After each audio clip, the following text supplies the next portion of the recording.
Pemirsa, dari catatan Pengadilan Agama Muara II sepanjang tahun 2023, angka perceraian di Kabupaten Oku Selatan meningkat. Hal ini disebabkan karena faktor ekonomi dan juga KDRT.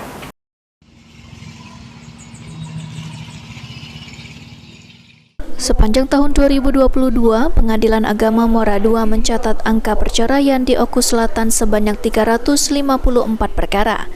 Angka tersebut mengalami kenaikan di tahun 2023 yang mencapai 377 perkara cerai talak maupun gugat. Angka tersebut merupakan jumlah keseluruhan dari dua jenis angka perceraian, baik cerai gugat yang diajukan oleh istri maupun perkara talak yang diajukan oleh suami.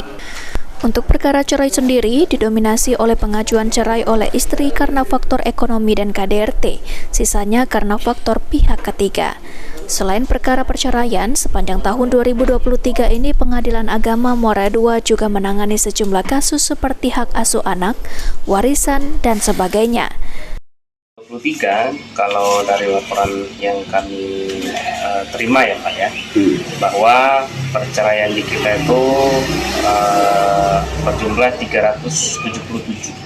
Cerai talak ini berarti suami yang menceraikan istrinya, itu cerai talak. Itu ada 85 perkara di tahun 2023 sampai hari ini ya. Perceraian sendiri memang masih didominasi oleh perselisihan dan pertengkaran secara terus-menerus yang disebabkan karena faktor ekonomi.